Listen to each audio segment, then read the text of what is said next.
In the autumn of 1066, under grey English skies, the sound of war drums echoed across the rolling fields of Yorkshire.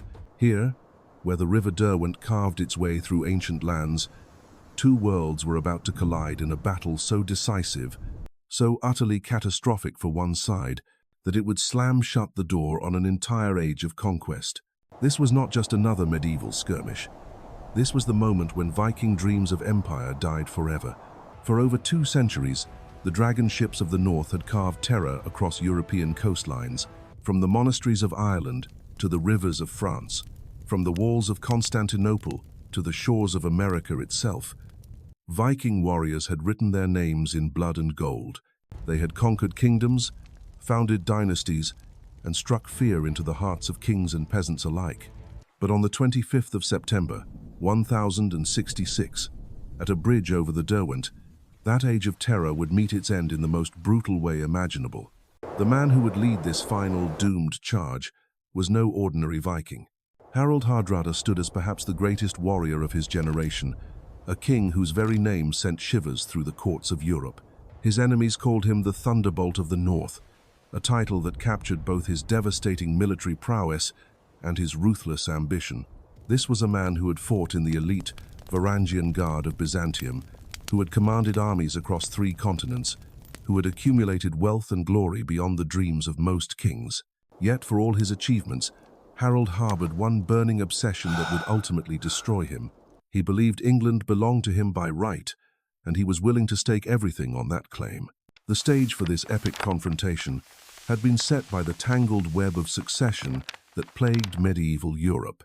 When Edward the Confessor died childless in January 1066, 3 powerful men believed they had legitimate claims to the English throne. William of Normandy insisted Edward had promised him the crown. Harald Hardrada claimed his right through an ancient treaty between his predecessor and an earlier English king. And Harold Godwinson, the most powerful earl in England, had been chosen by the English nobles and crowned immediately after Edward's death. But Harald Hardrada was not the kind of man to accept defeat quietly. Throughout the spring and summer of 1066, he had been preparing for war on a scale that dwarfed anything seen in the Viking world for generations. Across the fjords and valleys of Norway, the call to arms had gone out. Warriors gathered from every corner of the kingdom, drawn by the promise of English gold and the chance to follow the most legendary Viking of their time into battle. The fleet that assembled in Norwegian harbors that summer was a sight to behold. 300 longships bobbed at anchor, their dragon heads carved with such skill that they seemed to breathe fire in the morning mist. These were not the crude vessels of earlier raids, but sophisticated warships designed for long campaigns and heavy fighting. Each ship carried between 20 and 30 warriors, hardened fighters who had followed Harold through campaigns across Europe and the Mediterranean. The numbers were staggering. Conservative estimates suggest Harold's army numbered between 7,000 and 9,000 men, making it one of the largest Viking expeditionary forces ever assembled. This was not a raiding party seeking quick plunder. This was an invasion force designed to conquer and hold territory, to establish a new Viking kingdom on English soil. Among the warriors who answered Harold's call were the cream of Norwegian military might. His herdmen, the elite household troops who formed the backbone of royal armies, stood ready to follow their king to victory or death. Mercenaries from across Scandinavia and beyond swelled the ranks, drawn by Harold's reputation and the promise of rich rewards. These were not farmers playing at war, but professional soldiers whose entire lives revolved around the art of killing. But Harold's greatest advantage was not his numbers or his ships. It was his ally, a man whose intimate knowledge of English politics and military capabilities would prove invaluable in the coming campaign. Tostig Godwinson had once been one of the most powerful nobles in England, Earl of Northumbria, and brother to the newly crowned King Harold. But family bonds had shattered under the weight of political ambition and personal hatred. Tostig's fall from grace had been spectacular and complete. His harsh rule in Northumbria had provoked a rebellion that his own brother had refused to suppress. Stripped of his lands and titles, driven into exile, Tostig had wandered the courts of Europe seeking support for his cause. In Harald Hardrada, he found not just an ally, but a kindred spirit whose ambition matched his own burning desire for revenge. The alliance between these two men was forged in mutual need and shared hatred. Tostig brought crucial intelligence about English defences, knowledge of the political situation, and most importantly, a legitimate claim to Northumbrian loyalty that could potentially split English resistance. Harold brought the military might to make their joint ambitions reality. As summer turned to autumn, the great fleet departed Norwegian waters and began its deadly journey south. The sight of those dragon ships on the horizon struck terror into coastal communities across Scotland and northern England. This was no secret expedition. Harold wanted his enemies to know he was coming, wanted them to feel the weight of approaching doom pressing down upon them like storm clouds gathering before a tempest. The fleet made its way through the treacherous waters of the North Sea, stopping to gather additional forces and supplies along the way. In the Orkney Islands, loyal Jarls added their ships and warriors to the growing armada. The international character of Harold's army was becoming clear. This was not just a Norwegian invasion, but a coalition of Viking interests united under one supreme commander. By early September, the invasion fleet had reached the English coast. The dragon ships swept into the Humber estuary like a plague of locusts, their very presence announcing that the age of Viking conquest was far from over. Local populations fled before them, carrying word of the invasion to King Harold in the south. The psychological impact of this massive force cannot be understated. For decades, England had enjoyed relative peace from Viking raids. The great invasions of the 9th and 10th centuries had become distant memories, stories told by grandfathers around winter fires. Now suddenly, the nightmare had returned with interest, led by the most feared Viking warrior of the age. Harold's strategy was methodical and brutal. Rather than attempting to storm heavily fortified positions, he chose to demonstrate his overwhelming strength and force English resistance to crumble through sheer intimidation. Villages that submitted were spared. Those that resisted were burned to the ground, their populations scattered or enslaved. The Norwegian war machine rolled forward with terrifying efficiency. Years of campaigning had taught Harold's forces how to live off hostile territory, how to coordinate complex operations across vast distances, how to maintain discipline and morale during extended campaigns. These were not wild berserkers charging mindlessly into battle, but professional soldiers executing a carefully planned conquest. As the invasion fleet penetrated deeper into English territory, local resistance began to coalesce around the two most powerful nobles in the north. Earl Edwin of Mercia and Earl Morcar of Northumbria represented the last hope of stopping the Viking advance before it could threaten the heart of the kingdom. These were experienced commanders who understood the stakes. If they failed, the road to York and beyond would lie open to the invaders. The confrontation that would determine the fate of northern England was approaching rapidly. Harald Hardrada had brought the full might of the Viking world to bear on his English enemies. Soon the world would discover whether the age of Viking conquest truly had one final glorious chapter left to write. The clash came on the 20th of September, 1066, at Fulford Gate, just outside the ancient city of York. The morning mist clung to the marshy ground as two armies faced each other across the muddy fields. On one side stood the flower of northern English nobility, Earl Edwin's Mercians and Earl Morcar's Northumbrians, perhaps 4,000 strong.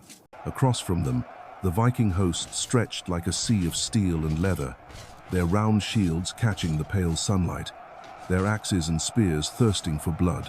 What followed was a masterpiece of Viking warfare, a demonstration that Harald Hardrada had lost none of his tactical genius despite his advancing years. The battle began with the English attempting to use their superior knowledge of the terrain. The marshy ground around Fulford was treacherous, and the Earls hoped to use it to break up the Viking formations and negate their numerical advantage. But Harold was no novice commander. He had fought on battlefields from Sicily to the steppes of Russia, and he recognized the English strategy immediately. Rather than charge headlong into the marsh, he ordered his forces to advance in disciplined waves, probing for weaknesses while maintaining formation. The Vikings pressed forward like a rising tide, inexorable and devastating.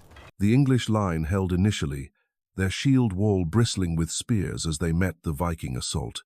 For hours, the two forces ground against each other in brutal close combat.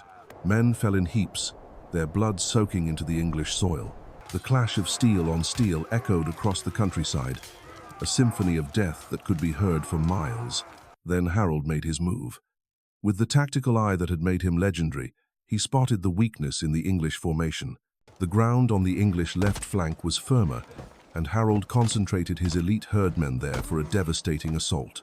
The Norwegian household troops, veterans of 100 battles, smashed into the English line with overwhelming force.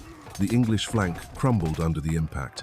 Warriors who had stood firm against Viking raiders for hours suddenly found themselves overwhelmed by professional soldiers whose entire lives had been dedicated to war.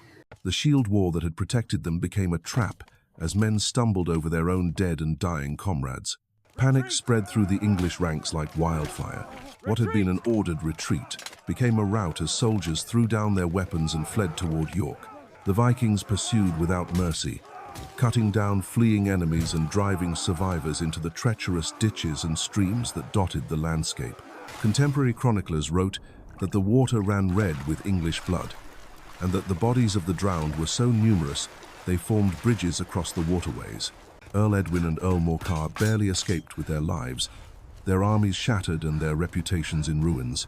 The cream of northern English military might lay dead in the mud around Fulford Gate, and the road to York stretched empty before the triumphant Vikings. The psychological impact of Fulford was as devastating as the physical destruction.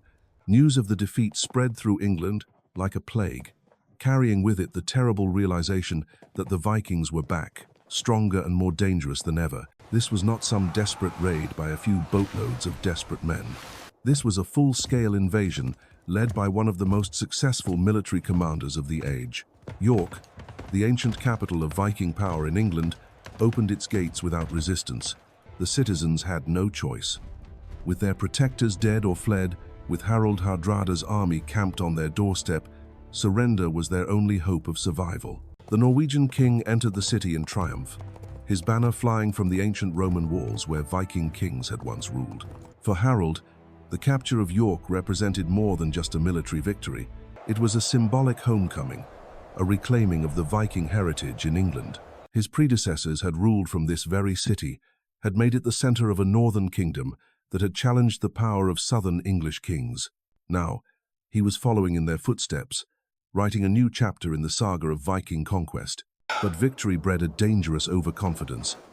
With northern England apparently prostrate before him, Harold began to behave as if the conquest was already complete. He demanded hostages from across Yorkshire, tribute that would acknowledge his sovereignty over the region. More fatally, he allowed his army to disperse from the concentrated force that had won at Fulford. Many of his warriors returned to the ships at Rickhall, confident that the hard fighting was over. Others spread out across the countryside, gathering supplies and enjoying the fruits of victory.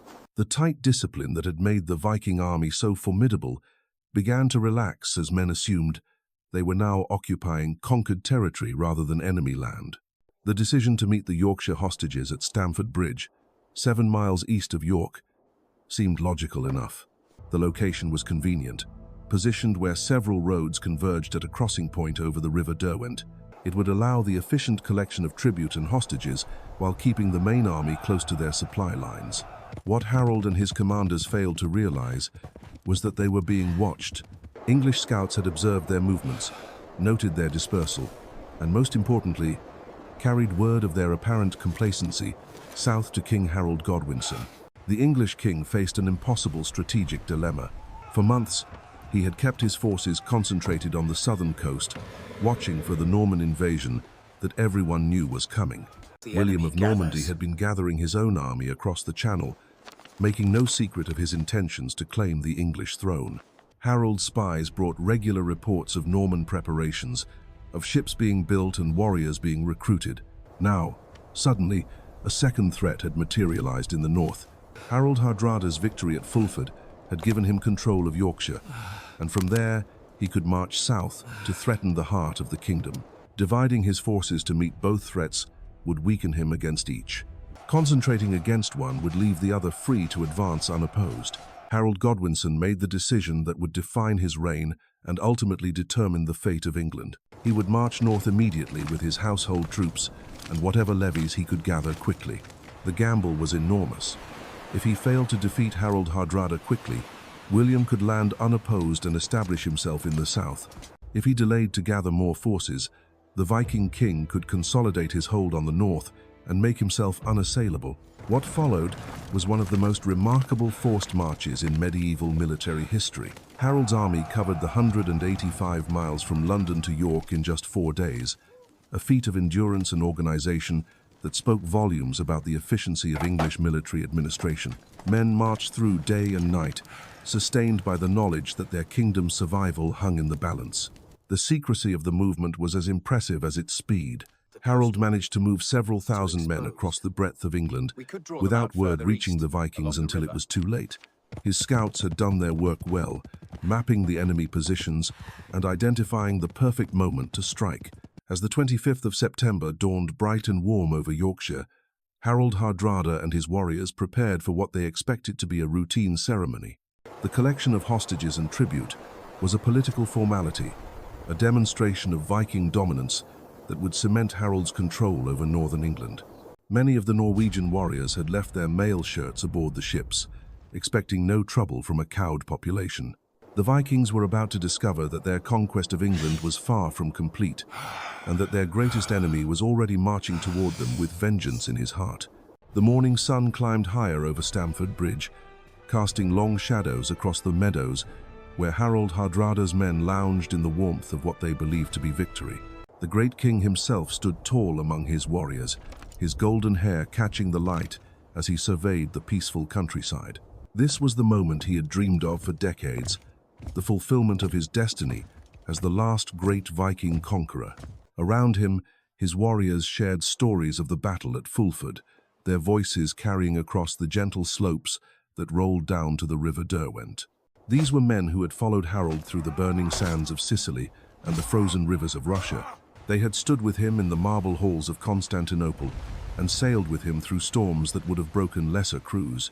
Now, finally, they were writing the final chapter of Viking expansion, claiming an English kingdom that would rival the great conquests of their ancestors.